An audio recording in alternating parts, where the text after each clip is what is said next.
Événement à Zaporijia, est-ce qu'il y a une inquiétude particulière Il y a une préoccupation, une inquiétude très forte sur la sûreté nucléaire. C'est pour ça que depuis mars dernier, je me suis profondément engagé en lien avec le directeur général de l'Agence internationale pour l'énergie atomique pour tout faire pour protéger d'abord Tchernobyl, puis maintenant Zaporijia.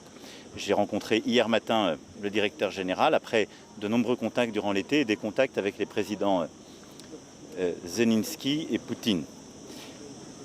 Je veux dire deux choses très simples. La première, la guerre en aucun cas ne doit porter atteinte à la sûreté nucléaire du pays, de la sous-région et de nous tous. Et donc le nucléaire civil doit être totalement protégé. C'est l'objet de cette mission qui se tiendra très rapidement et dont nous avons obtenu les garanties de sécurité de la part, pour laquelle nous avons obtenu les garanties de sécurité de la part des Ukrainiens et des Russes et qui pourra donc se déployer, faire une mission indépendante et aider à protéger. La deuxième chose, c'est que le nucléaire civil ne doit pas être un instrument de guerre. Et donc la souveraineté des États doit être respectée quant aux installations nucléaires. Sur l'Iran, la France, comme vous le savez, dépend peu du gaz dans son mix énergétique.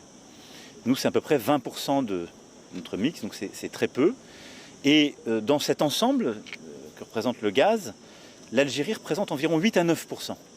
Donc vous voyez, nous ne sommes pas dans la situation de beaucoup d'autres pays où le gaz algérien est quelque chose qui peut changer la donne.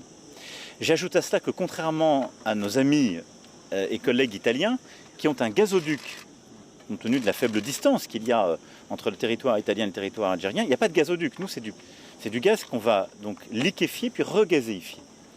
Donc il y a des volumes qui existent, mais ça n'est pas de nature à changer les choses. Donc pour les mois qui viennent,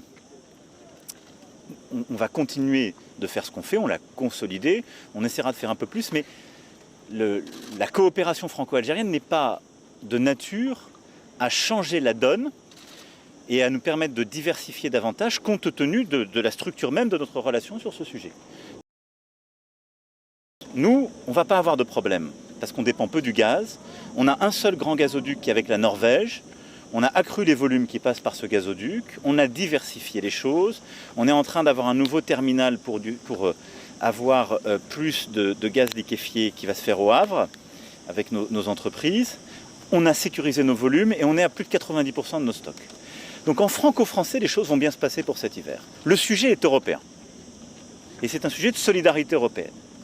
Et donc à ce moment-là, s'il y a une solidarité européenne, et elle est nécessaire, il y a des pays qui sont beaucoup plus dépendants du gaz, et en particulier du gaz russe. Et c'est là qu'il faut faire un effort collectif. Et c'est dans ce cadre-là qu'il y a à la fois un plan de sobriété, de diversification du gaz et d'accélération d'autres projets. Ce n'est pas qu'en franco-français. Donc dans ce cadre-là, c'est pour ça qu'on n'est pas du tout en compétition à cet égard avec l'Italie. C'est très bien que, et j'en remercie l'Algérie, il dit j'augmente les volumes qui passent par le gazoduc entre l'Algérie et l'Italie, parce qu'il n'est pas à plein. Il y a une marge d'augmentation, et on peut l'augmenter d'un peu plus de 50% des capacités aujourd'hui utilisées.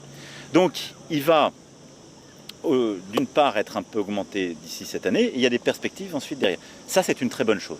C'est bon pour l'Italie, donc c'est bon pour l'Europe, donc c'est bon pour nous, parce que ça va réduire, ça permet d'améliorer la diversification gazière de l'Europe, et donc ce faisant, de nous protéger de tous les aléas géopolitiques.